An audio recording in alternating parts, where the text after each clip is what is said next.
Bem-vindos ao podcast Mundo a Seus Pés, da secção internacional do Expresso, que neste ano de 2023 ganhou um novo formato com a participação rotativa de 4 jornalistas desta editoria. Nesta terceira semana do ano vamos falar do Brasil. O Brasil, para que todos olhamos desde dia 8, aliás, até antes de dia 8, vamos falar do Brasil e dos sinais do seu caminho, citando uma ideia de um trecho do poema Discurso, da poeta e escritora brasileira Cecília Meirelles, que foi educada por uma avó natural da ilha de São Miguel, nos Açores. Para falar desse caminho, onde, voltando a Cecília Meirelles, as ervas cresceram e as serpentes andaram, temos connosco a historiadora Lília Schwartz, autora de uma vasta obra que ajuda a compreender o que se passa atualmente no Brasil. Connosco está também o representante diplomático de Portugal no Brasil, embaixador Luís Faro Ramos. A edição técnica é do João Martins e eu sou a Manuela Goxa Soares. Assim que está connosco a ouvir-nos, o nosso obrigada. Leia o Expresso em primeira mão, onde quer que esteja. Assine o Expresso Digital e tenha acesso a todos os conteúdos exclusivos e leitura antecipada do semanário às 23 horas de quinta-feira. Apenas 1,35€ por semana, durante 2 anos. Todas as vantagens em expresso.pt/assinatura digital. Expresso. Liberdade para pensar. Lília, quando estava a escrever o seu livro sobre o autoritarismo brasileiro, alguma vez imaginou que um bando de desordeiros poderia vandalizar o Palácio do Planalto e as outras 2 casas do poder em Brasília? Bom, primeiro eu quero começar agradecendo o convite do Expresso, agradecendo a presença do embaixador Luís Ramos e da Manuela, não é, para essa conversa. Olha, eu costumo dizer que os historiadores não são muito bons na história do ser, se isso acontecer, né? Ou seja, nós preferimos analisar processos que se encerram no lugar de analisar processos de futuro. Mas o que eu dizia nesse livro sobre autoritarismo, que foi uma obra publicada no início de 2019, foi considerada a primeira obra publicada depois da eleição de Jair Bolsonaro. O que eu dizia nesse livro, então, eram basicamente 2 coisas: que o nosso presente está cheio de passado e que, para aqueles que haviam estranhado muito a eleição de um presidente assim retrógrado de extrema-direita, que os brasileiros sempre foram autoritários. Eu penso que o que aconteceu, Manuela, tentando ser breve, é que nós ficamos, eu digo, setores progressistas, um pouco iludidos com a ideia de que o ritual da posse, que foi um ritual tão lindo no dia 1º de janeiro, da posse de Luiz Inácio Lula da Silva, em que ele subiu a rampa com os mais variados setores da sociedade, teria de alguma maneira atenuado essa divisão. Isso não ocorreu no dia 8 de agosto, um grupo, eu diria, de vândalos, né, não só invadiram os palácios do Executivo, do Legislativo e do Judiciário, numa invasão muito simbólica, infelizmente, como destruíram. Então, eu penso que nós nunca estamos preparados e preparadas para o vandalismo, né? Nós estamos preparados para a oposição dentro da Constituição, né? Não estamos preparados para esses gestos e esses atos. O governo brasileiro estava acenando com uma política de pacificação, e, na minha opinião, foi muito importante que o governo brasileiro prendesse os responsáveis, aqueles responsáveis que invadiram, assim como precisa prender os responsáveis que financiaram a esses grupos, e também precisa prender as autoridades ligadas a esse ato. Eu repito, um ato criminoso de vandalismo. Esse vandalismo é só um vandalismo de extrema-direita e político e organizado, ou é também um vandalismo transversal a esse autoritarismo de que falava na sociedade brasileira? Essa memória de autoritarismo? Eu penso que sim, que os brasileiros e brasileiras têm essa memória da escravidão, né? O Brasil não se passa impunemente por ter sido o último país a abolir a escravidão. e por ter recebido quase a metade dos africanos e africanas que deixaram o país, não se passa impunemente pelo sistema da grande propriedade agrária, né, que ainda marca a sociedade brasileira, mas eu quero crer, Manuela, que esse ato foi organizado, monitorado por um grupo pequeno da sociedade brasileira. Existe o grupo conservador, mas nós não estamos falando de grupos conservadores. Grupos conservadores são bons para a democracia. Claro. A democracia funciona mais na sua diferença. Nós estamos falando de extremistas radicais. E fora da lei. Totalmente fora da lei.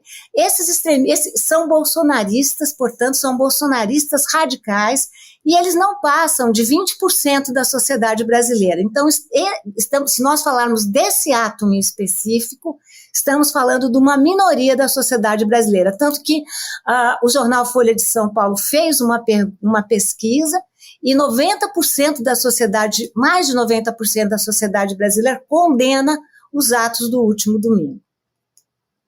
Embaixador, os atos do último domingo, 8 de janeiro, mereceram a condenação de todo o mundo. Grande parte dos líderes mundiais condenou de imediato esses atos. Agora diga-me, estando em Brasília, quais são as expectativas de Portugal e as suas como diplomata sobre a nova política externa brasileira? O que é que temos a esperar? Olá, Manuel, antes de mais, e um grande prazer partilhar esta conversa com a professora Lília Schwartz. Bom, na verdade, os acontecimentos do dia 8 foram praticamente transmitidos em direto para o mundo inteiro. Foi um choque. Foram gravíssimos, aliás, como se tem dito. Foram acontecimentos que nós esperamos mesmo que não se voltem a repetir. Todo o mundo espera isso, aliás. Portugal foi muito rápido a pronunciar-se na condenação dos atos criminosos e no pedido que se repusesse a legitimidade de todas as instituições brasileiras. Porque é claro que aquilo que se passa no Brasil preocupa em primeiro lugar os brasileiros e as brasileiras, mas obviamente também o mundo que se interessa pelo Brasil, e Portugal, como é evidente, não só não é exceção, como tem uma preocupação muito particular com o Brasil. Tanto o governo português, através do Primeiro-Ministro e do Ministro dos Negócios Estrangeiros, como o Presidente da República, falaram com o Presidente Lula e com o chanceler brasileiro, tiveram a ocasião de expressar a posição portuguesa. Nós, obviamente, que estamos do lado da democracia e seguimos com toda a atenção aquilo que se está a passar. Penso que estamos voltando a uma normalidade, o que é bom. Penso que há uma união muito maior em torno do Presidente eleito, e isso, obviamente, que se deve refletir de maneira positiva na governação aqui do Brasil nos próximos tempos. A política externa portuguesa tem como um dos ativos principais a relação com o mundo de língua portuguesa, e dentro da relação com o mundo de língua portuguesa o Brasil é um caso muito especial. Nós tivemos um ano de 2022 que foi um ano importante, um ano que teve muita atividade, sobretudo na área cultural. Eu lembro que o nosso Presidente da República esteve no Brasil 3 vezes, só em 2022, nas comemorações do Bicentenário, mas também para assinalar o centenário do nascimento do Saramago, para assinalar o centenário da primeira travessia aérea do Atlântico Sul, por Gago Coutinho e Sacadura Cabral. Então houve muita atividade, sobretudo cultural. Mas evidentemente que 2023 vai ser um ano superlativo, vai ser um ano completamente diferente. Basta dizer, Manuela, que no dia 1 de janeiro estavam em solo brasileiro o Presidente da República e o Ministro dos Negócios Estrangeiros de Portugal, para assistir à posse do Presidente Lula da Silva. E, portanto, eu acredito que este ano vai trazer coisas muito boas. Já estamos preparando a cimeira bilateral, que nós não tínhamos desde 2016. Ou seja, desde o tempo da Presidente Dilma Rousseff. A última cimeira foi aqui no Brasil em 2016, vamos ter agora lá em Portugal, e é uma cimeira que já temos vai ter data? Substância. Sim, vai ser à volta dos dias 22 a 25 de abril e vai ter substância e simbolismo. Porquê é que eu digo isto? No nosso 25 de abril tem. O 25 de abril é uma data muito simbólica para Portugal. Vamos atribuir finalmente o Prémio Camões a Chico Buarque, que é devido desde 2019. É um prémio que já está muito em atraso, mas finalmente as condições estão criadas para que se possa entregar o prémio ao Chico, que vai ser muito bom. E substância, porque nós temos muitos dossiês em que temos que trabalhar em muitas áreas, muitas áreas. Posso falar disso um pouco mais tarde, mas a Cimeira é sempre uma ocasião única, uma ocasião de excelência para nós passarmos em revista as nossas relações e aprofundarmos a cooperação em tantas áreas. Obviamente que a cultura é uma delas, mas temos outras, temos a defesa, temos a agricultura, temos a ciência e tecnologia, temos a educação, tantas elas. Portanto, acredito muito num ano 2023 ótimo para as relações entre Portugal e o Brasil. Lília, a Lília está ligada a uma grande editora brasileira, que é a Companhia das Letras. Onde é que a cultura pode contribuir para a democratização do Brasil? Bom, eu estou ligada assim, à Companhia das Letras, uma grande editora, e também fui chamada, não sei se vocês souberam, para fazer pelo governo, ainda durante o regime de transição, eu fui chamada para inaugurar em Brasília, no dia 1º de janeiro, uma grande exposição de arte sobre democracia, no Museu Nacional da República, aquele famoso Museu do Niemeyer. Essa exposição foi aberta no dia 1º de janeiro, fica aberta até 26 de fevereiro, e a concepção mais de 200 obras, mais de 100 artistas brasileiros, e a ideia dessa exposição era menos uma exposição ecumiástica, consagratória, e muito mais uma exposição para mostrar qual é o papel da cultura, né? E a importância de pensar a democracia como um regime aberto e inconcluso. Essa é a beleza e o desafio, né? Ou seja, a beleza, porque a inconclusão traz uma luta, traz um desafio cotidiano, e também os limites, porque sempre existem direitos novos. Eu também fiz parte, Manuela, da posse, falei na posse da nova ministra da Cultura, Margarete Menezes. E chamei a atenção, já lá ia, depois. Chamei a atenção para um dado importante da cultura, que a cultura ela não é consequência, ela é causa. Que a cultura não é produto, ela é produção. E que a cultura ela não é a pedra que fica no rio, ela é justamente a água que transcorre, a água que vai. Então, eu tenho certeza que para o processo brasileiro e para a democracia brasileira, a educação é o único gatilho que eu acredito. Eu falo em gatilho porque o governo Jair Bolsonaro buscou armar, achava que a questão da segurança, da desigualdade no Brasil seria resolvida armando a população civil. Nós já tivemos inúmeras provas de que armar a população civil significa aumentar a violência. Então, eu só acredito em um gatilho, que é o gatilho da educação pública e de qualidade, e da cultura também, pública e de qualidade. Eu acho que esse é um projeto, uma utopia importante para que o Brasil vença uma de suas grandes contradições, que é a desigualdade. Nós não teremos democracia enquanto formos um país tão racista e tão desigual. Embaixador, o Brasil é a maior rede consular portuguesa no exterior e está habituado a correr os vários consulados, a conhecer bem o território brasileiro? Sim, Manuela, nós temos no Brasil 10 postos consulares, de longe a maior rede em todo o mundo. Temos postos consulares desde lá em cima, temos Belém do Pará, Fortaleza, até Porto Alegre, Recife, Salvador, São Paulo, Rio de Janeiro, Brasília, Belo Horizonte, Curitiba, enfim, estamos bem representados pelo país, e eu considero que uma das minhas missões principais é a de estar junto da nossa comunidade e também conhecer as autoridades locais destes 27 Brasis, porque cada estado é um Brasil diferente, como a Lília bem sabe, não é? Eu vou ao Rio de Janeiro e encontro um Brasil, vou lá abaixo ao Rio Grande do Sul e encontro outro, em cima, na Manaus ou Belém do Pará, enfim, já visitei 17 estados, e portanto já tive a oportunidade de estar com as nossas comunidades nesses estados todos, com os nossos postos consulares.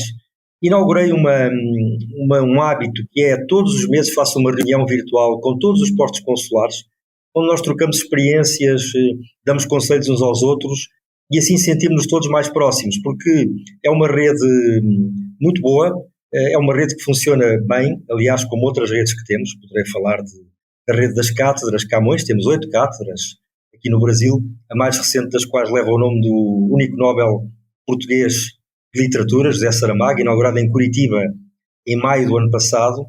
Temos a rede das cátedras e temos a rede das câmaras de comércio portuguesas, que já são 18 e na próxima semana vão ser 19. Vamos ter uma inaugurada em Sergipe, em Aracaju. De modo que penso que tenho tentado, com algum sucesso, tirar partido de todas estas redes. A nossa rede consular é muito importante porque presta serviço a mais de 1 milhão de pessoas que, entre portugueses e lusodescendentes, procuram os serviços consulares e também, claro, a todos os brasileiros que agora se interessam, como sabem, cada vez mais por conhecer coisas sobre o nosso país, por se informar sobre Portugal, por saber como é que se vai para lá, como é que se estuda lá, como é que se exerce atividade económica, enfim, ou mesmo só para turismo. De modo que, sim, tenho utilizado bastante essa rede e devo dizer que as equipas trabalham muito motivadas e pronto, acho que a rede consular tem que estar à altura da dimensão do Brasil, que é um país-continente. Lília, o Brasil já fez as pazes com a memória colonial de Portugal? Olha, eu penso que há um grande mal-entendido nessa compreensão do Brasil em relação a Portugal. Não, a grande questão, pelo menos da historiografia, não é uma questão contra Portugal. É uma questão historiográfica. Claro. Ou seja, claro. O Brasil foi, durante muitos séculos, uma colônia de Portugal. Sabemos que o regime colonial português, assim como os traficantes brasileiros e portugueses, lucrou enormemente com a escravização. Essa é uma questão que todos temos que assumir, todos e todas. É impossível nós não falarmos, nós brasileiros, vocês portugueses, sobre qual é o legado pesado da escravidão. O Brasil foi montado num esquema de capitanias hereditárias, ou seja, grandes propriedades, onde poucos mandavam e muitos obedeciam. Ainda temos consequências desse regime. O Brasil também foi construído na base de uma tremenda desigualdade que ainda não foi superada. Essas são marcas do colonialismo. Eu, como historiadora também, eu tenho procurado muito falar não só de uma história colonial marcada por imperadores, donatários, portugueses, mas também sobre a contribuição das várias populações que vieram ao Brasil. As populações indígenas, as populações africanas, porque essas são populações que têm direito à memória. Então, não me parece, Manuela, que é o caso de fazer as pazes com Portugal. Ninguém brigou nesse sentido. Não, eu pergunto isto porque muitos brasileiros manifestam esse desconforto. Eu penso que essa é uma má compreensão, com toda a sinceridade. Acho que nós temos uma historiografia muito forte, muito pujante, que cobra do seu próprio país, assim como avalia o que foi o seu passado. Eu penso mesmo, Manuela, que se nós não enfrentarmos o nosso passado, não teremos armas para lidar com o nosso presente. Parte dessa história é uma história comum com Portugal. Isso faz com que culpemos só Portugal? Não, mas isso faz com que é preciso que nós retomemos essa história e sem lentes, né? Quer dizer, que nos deixem, que não nos permitam ver, né, o que é essa realidade. Para além da educação e da cultura, qual é, para si, a grande aposta do Brasil, do governo Lula neste momento? Eu penso que o governo Lula deixou muito clara a aposta na diversidade, né? E isso tem a ver com o que nós conversávamos e tem a ver com a sua pergunta. O Brasil é um país de maioria negra, né? Segundo os últimos dados do IBGE, 56,4% dos brasileiros são pretos ou pardos, segundo os termos do IBGE.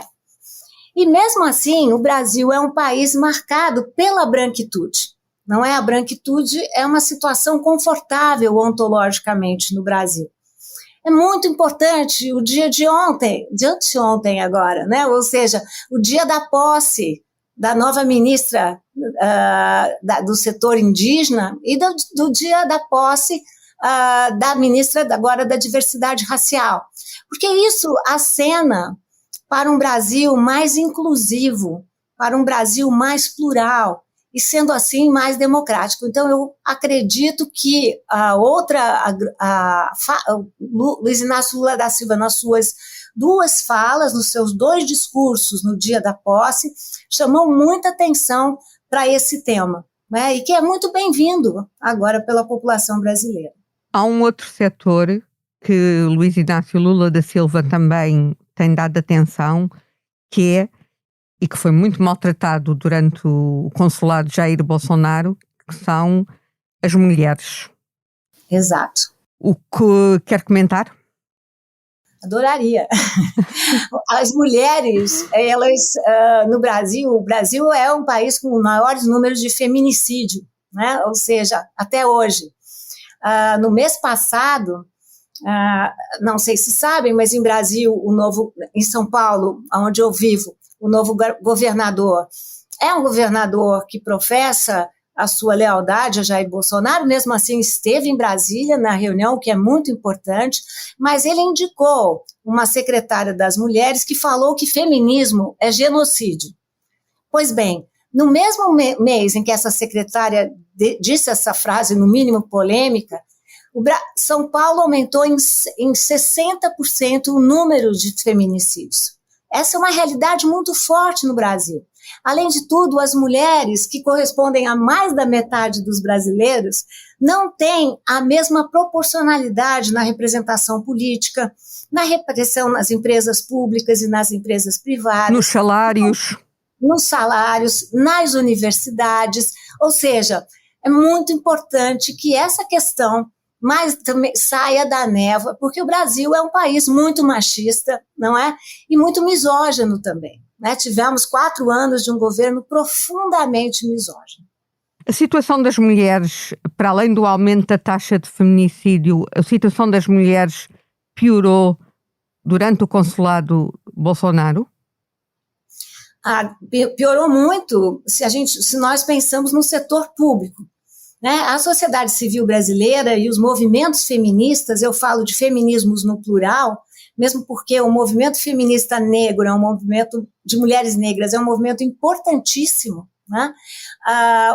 O movimento feminista e da sociedade civil cresceu muito nesses anos. No entanto, a oferta de emprego público por parte do governo Jair Bolsonaro nunca foi tão misógina. Basta nós vermos, né, se nós prestarmos atenção nos ministros de Jair Bolsonaro. Existiam duas mulheres.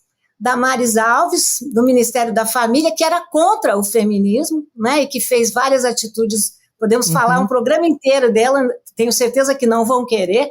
Não vamos.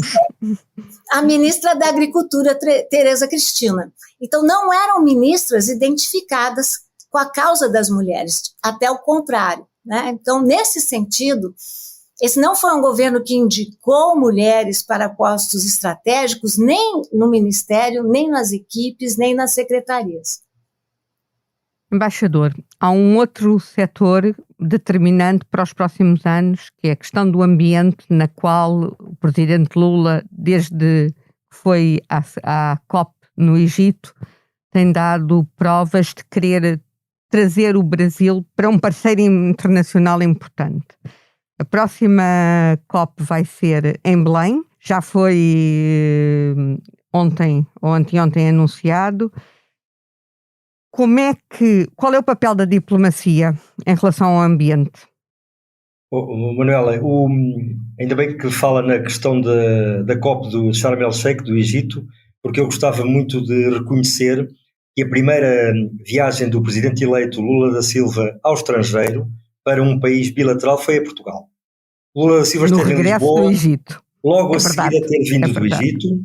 No Egito foi uma questão multilateral, porque ele foi lá participar na COP de Sharm el-Sheikh, e logo aí deu o tom daquilo que vai ser uma política externa na área do ambiente e climática completamente diferente daquilo que era antes. Portanto, anunciou algo que acabou por se concretizar ontem ou anteontem, que foi a formalização da candidatura de Belém do Pará para sediar a COP30. Eu penso que não é no próximo ano, é em 2025. 2025, sim. Portanto, 2025, eu creio que as Nações Unidas dificilmente dirão que não à candidatura brasileira para a COP30, por todas as razões que se conhecem, não é? E isto tem a ver com uma frase que o presidente Lula dizia, e disse várias vezes, que é: o Brasil está de volta. E o Brasil está de volta no bom sentido, à cena internacional, não só em questões do ambiente, que são tão importantes, como em questões de alterações climáticas, em questões de direitos humanos, em questões onde a comunidade das nações exige lideranças diferentes, e lideranças diferentes de áreas geográficas do mundo diferentes. E o Brasil, eu lembro-me bem... Eu volto a perguntar, como é que a diplomacia pode contribuir para a resolução da questão ambiental, saindo apenas das boas palavras e das boas intenções? Pode contribuir certamente, mas antes das iniciativas tem que haver palavras e tem que haver intenções. E era isso a que nós não assistíamos antes. E agora temos palavras, temos intenções, temos um Brasil que se junta à luta da comunidade internacional pela preservação do ambiente e a luta contra as alterações climáticas. E isso é muito importante. Claro que depois tem que haver ações concretas. Acho que a diplomacia é fundamental, Manuela, nessa área. Porquê? Porque põe as pessoas a falar umas com as outras, porque partilha pontos de vista que nem sempre são coincidentes, temos que admitir que a comunidade internacional tem interesses por vezes divergentes, mas como nós dizemos em Portugal, a falar é que a gente se entende. Se nós não falamos, nós não vamos a lado nenhum. E se nós falarmos é um ótimo princípio. É claro que depois isto vai ter que se declinar em ações concretas, mas eu não tenho dúvidas de que o Brasil vai participar neste esforço coletivo e Portugal só se pode congratular com isso. A Lília falou há pouco na questão agrária da grande propriedade.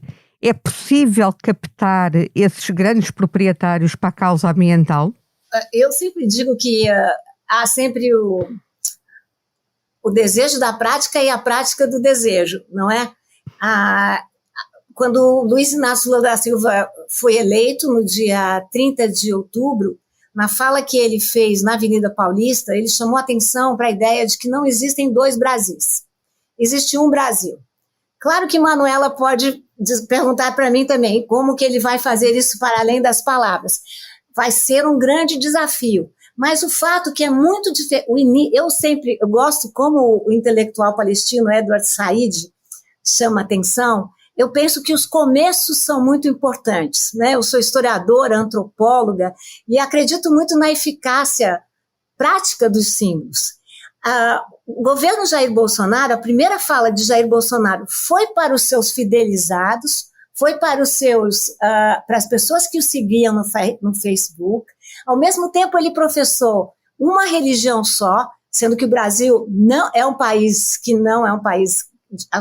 está na sua Constituição, que não somos um país de uma religião, nada disso. E Jair Bolsonaro, em todo o seu governo, chamou a atenção como ele era contra as ideias de global warming, como ele era contra todas as questões da ecologia, chamou os ecologistas e as pessoas que lidam com o environment de preguiçosos. Então, eu quero crer que temos agora uma ministra muito experiente, Marina da Silva, uma ministra muito preocupada e com grandes relações internacionais. Com muita credibilidade. Que na sua posse já chamou atenção para a importância do seu ministério junto ao setor agrário brasileiro. Então, mesmo que no planejamento, a ministra Tebet, que tem um vínculo muito grande com o setor agrário. Então, eu penso que durante todo esse tempo fizemos uma caricatura só do setor agrário. Eu quero crer que não são todos bolsonaristas no sentido de acreditar em terra plana, de serem negacionistas e tudo mais. Então, essa é a nossa, eu inverteria a sua questão, eu diria que essa é a nossa única chance. Nós estamos vendo o que está acontecendo no mundo, como o inverno está ficando quente na Europa, o embaixador Luiz deve estar vendo, nós estamos tendo um verão frio aqui no Brasil, inacreditável. Esses são sinais muito gritantes, né, que nós precisamos estar alertas, né? A ministra Guajajara definiu a invasão dos 3 poderes no domingo a ministra como uma invasão dos povos indígenas. Povos indígenas, como uma invasão às terras indígenas, não é?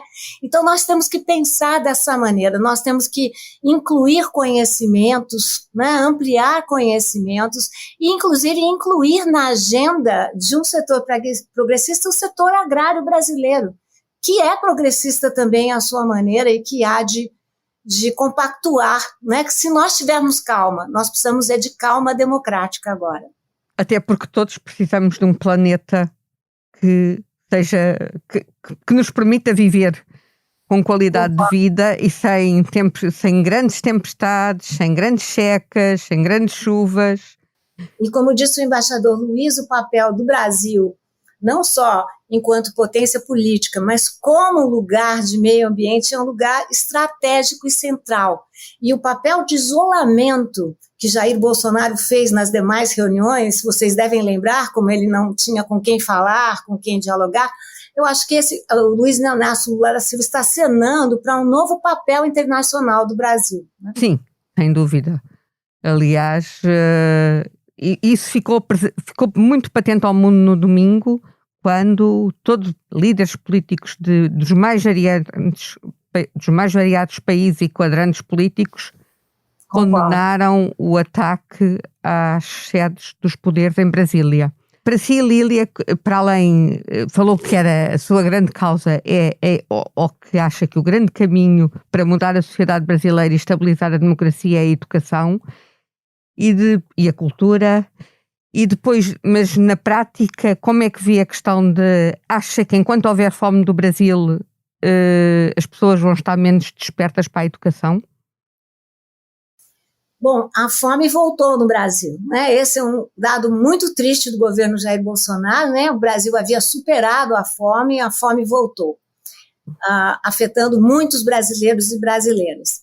A fome, Manuela, na minha opinião, é um indício, não é? Ela é um indício forte, um indício perverso da desigualdade existente no Brasil. Acho que nós temos muitas maneiras de atacar a desigualdade e fortalecer a democracia. Uma delas, eu já disse, educação e cultura. Uhum. A outra é fornecendo infraestrutura para grande parte de brasileiros e brasileiras que não moram em lugares salubres, que muitas vezes não têm água potável, não têm iluminação, ou seja, precisamos dar infraestrutura para os brasileiros. Esse é o grande desafio do ministro da Economia, não é? Do Fernando Haddad.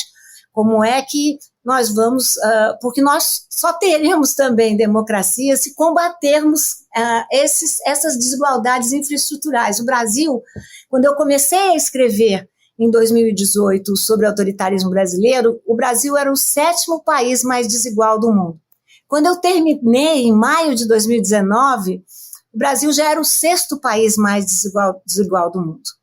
Esse é um dos grandes desafios da nossa agenda, né, das pastas da economia e do planejamento. É um desafio que nós não podemos dar as costas, sabe? E não é um paradoxo brasileiro, como é que um país tão rico, com tantos recursos, consegue ser tão desigual. É um grande paradoxo. Exatamente. Porque, justamente, essa herança ativa do passado nos condena, não é?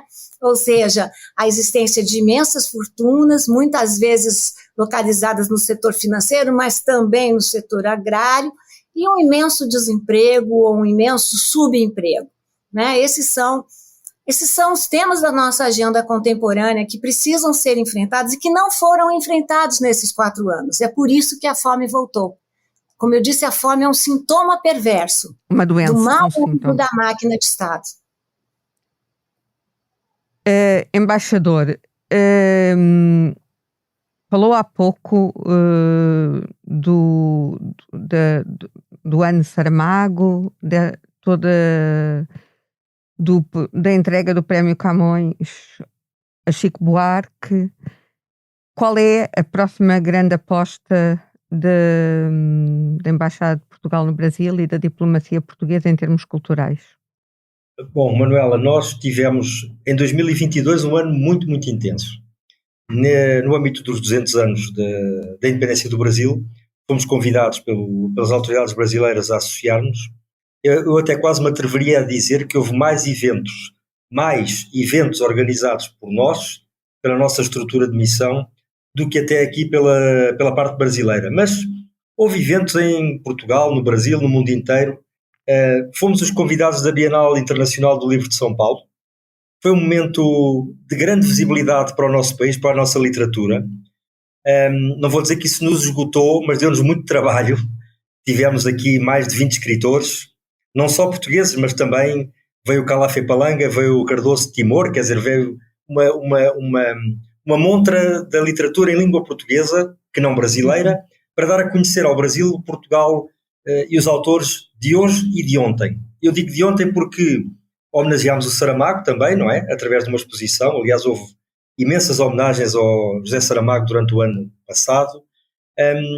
Este ano vamos entrar num outro centenário muito relevante, que é o do Eduardo Lourenço. O grande pensador Eduardo Lourenço tem tanto a ver com o Brasil, ali está a fazer, a acenar positivamente. Acho que temos que estar à altura daquilo que foi a intervenção do Eduardo Lourenço no pensamento em português, não só de Portugal, mas do Brasil, de todo o mundo de língua portuguesa. Portanto, vai ser certamente um ponto alto da nossa ação cultural e, obviamente, continuar a promover eventos cá e lá na área da cultura e normalizar, nunca é demais repeti-lo, vamos finalmente poder normalizar as entregas dos prémios Camões. O último galardoado é brasileiro, é o Silviano Santiago, que é ótimo. Espero que se possa dar aqui no Brasil o prémio ao Silviano, mas temos ainda trabalho em atraso. Além do Chico, temos a Paulina Chiziane, de Moçambique, que ganhou em 2021, e temos o Vítor Aguiar e Silva, que infelizmente já faleceu, mas o prémio vai ser dado à família a título póstumo. Bom, depois temos uma série de atividades, como a Flip, lá em baixo, sempre com presença portuguesa. Temos feiras do livro pelo país inteiro, também com presença portuguesa. Temos grandes parcerias com a Companhia das Letras, temos coisas pensadas também na área das artes plásticas, na área da música, da dança. Enfim, não vão faltar eventos culturais aqui no Brasil e em Portugal na nossa cooperação. E agora que voltamos a ter uma Ministra da Cultura do lado brasileiro, também já temos com quem falar, não é? Um interlocutor. Para o centenário do Eduardo Lourenço, há eventos concretos pensados ou não? Tem uma data para começar? Enfim, isto é sempre feito em coordenação com as entidades competentes em Portugal e depois eles acabam por dar as orientações aos postos da carreira diplomática.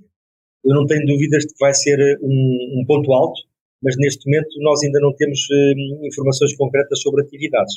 Agora que vai ser certamente devidamente celebrado aqui no Brasil, eu não tenho dúvida. Lília, tem algum livro na agenda para sair em 2023?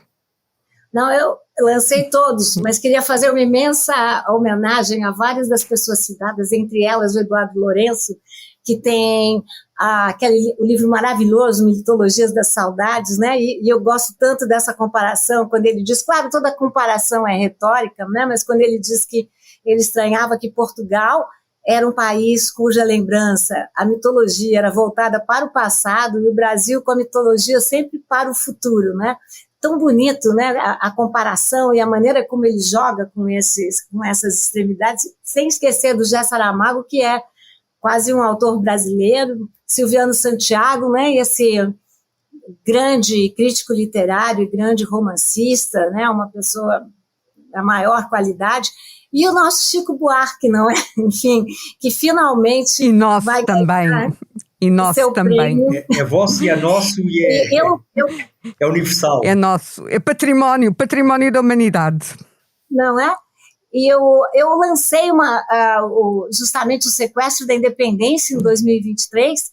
Tem um livro para lançar, desculpa, em 22, tem um livro para lançar em 23, mas é um livro com o artista plástico Dalton Paula, que é um artista maravilhoso e que acabou de ter uma exposição no MASP, chamado Retratos Brasileiros, e que é um grande intérprete da cultura brasileira. De resto, preparando um novo livro, que vai demorar ainda, mas que se chama justamente Utopias Brasileiras, né? Ou seja, de alguma maneira inspirada por esses novos tempos, né?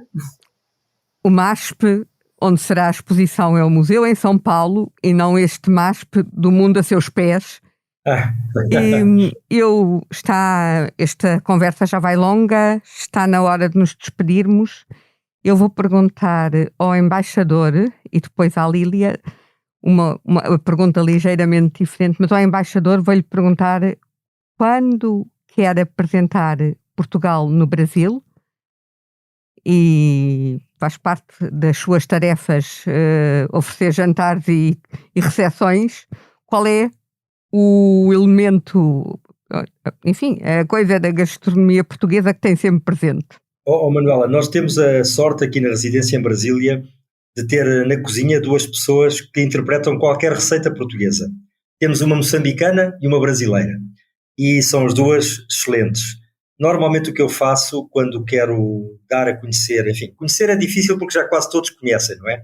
Quase nenhum brasileiro desconhece a gastronomia portuguesa.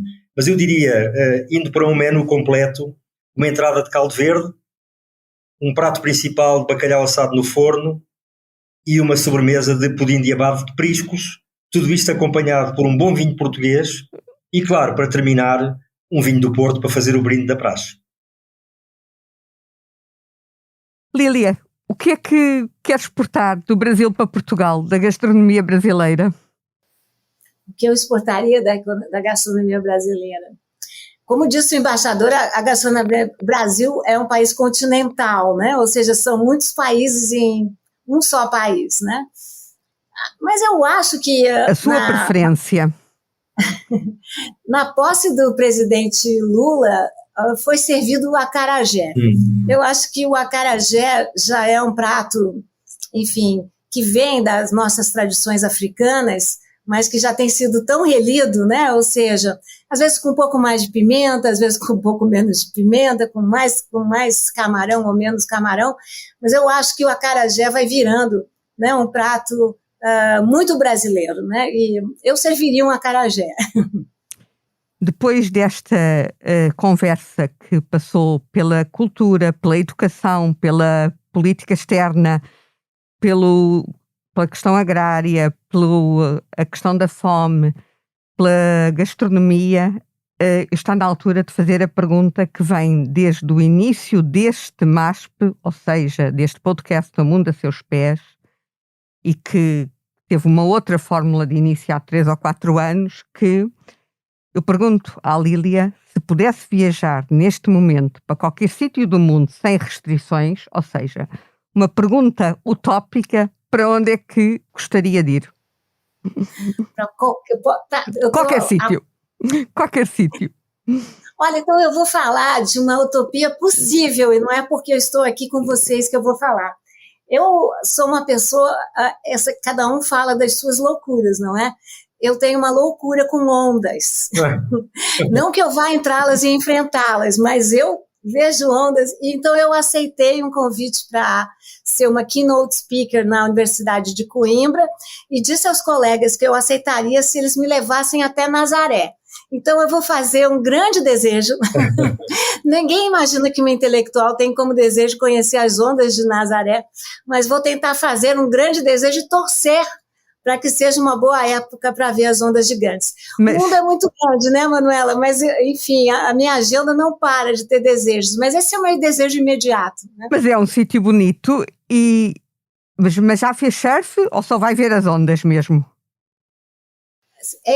Fica perto de Coimbra, certo? Então eu devo ir ver as ondas e volto. Não vai fazer surf? Embaixador? Vou fazer surf? Sim. Não vou, eu prezo muito. Adoraria, só vou ver as ondas. Embaixador, para onde é que iria? Eu podia dizer que ainda ia conhecer os 10 estados do Brasil que me falta conhecer, porque é tão diverso este país. Eu, se pudesse viajar agora mesmo, esta tarde, eu ia até ao Pantanal. Eu já ouvi falar tanto e nunca tive a oportunidade. Adoraria. Lindo. Dentro do Brasil, fora do Brasil, a minha curiosidade é por um país que eu não... Não, era só para onde pudesse viajar. Então, para o Pantanal, já direto. Pantanal.